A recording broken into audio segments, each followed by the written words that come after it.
Welcome to ECNTRADE Daily Video. Before we begin, it should be noted that any advice is of a general nature only and that your personal circumstances have not been taken into consideration. Hello everyone, my name is Rob Clayton and thank you for joining me. The Australian dollar took further casualties on Monday, extending losses from Friday, while the US dollar index, which measures the greenback's strength against a basket of six major currencies, extended its post-US jobs rally to a high around 103.46 in New York close. Looking ahead, traders are now bracing themselves for the RBA, or the Reserve Bank of Australia's first monetary policy sitting this year, with an expected fourth successive quarter point rate increase.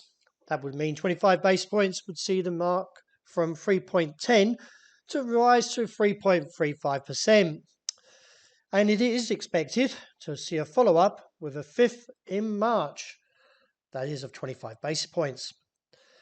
In recent data, inflation rose by 7.3% to a 33-year high of 7.8% in the last quarter, which is more than double of the RBA's target, around 2 or 3%. We also get Australian trade numbers, and also we get the US Federal Reserve Fed Chairman Powell speech later today, which could give additional fresh momentum. Looking at the current target, I see the market's expected to challenge this region. That is, it's seen as a 60-day moving average of 68 cents, or around 68.35. Keep an eye on this pattern here. A break would give further losses. However, we are getting somewhat oversold and therefore could see a bounce in the short term. So it is possible we could see a little bit of profit taking as we slide towards 68.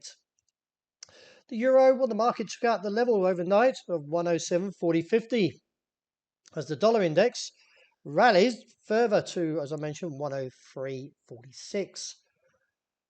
Although the market will be expecting to see a somewhat tamer interview from the Fed Chairman Jerome Powell, but however, they will be looking for additional language in how he views the recent job data from Friday. In light of the pattern, the market is expected to reach the target around 106.20 if the dollar does extend its rally up to 104, and any advancement should be contained around 108. The dollar yen was a little bit firmer, as we can see now. The market's getting closer to its objective, which is seen around 132.80.90. A break there will give further scope to 134. With any pullback, I feel will be shallow, somewhere around this base that is seen at 131.45 area. Sterling still weak, but however not quite far away from its objective of 119.55.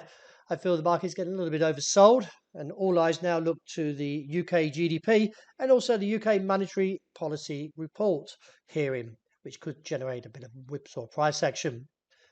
Finishing up with gold and oil, well, the market is respecting the level there is of 1,860.65, but I still feel if this is somewhat of a flag that's coming through here from the long pole, that we could see a break of 60, and the New York close would see a further fall to 1,820 to 26.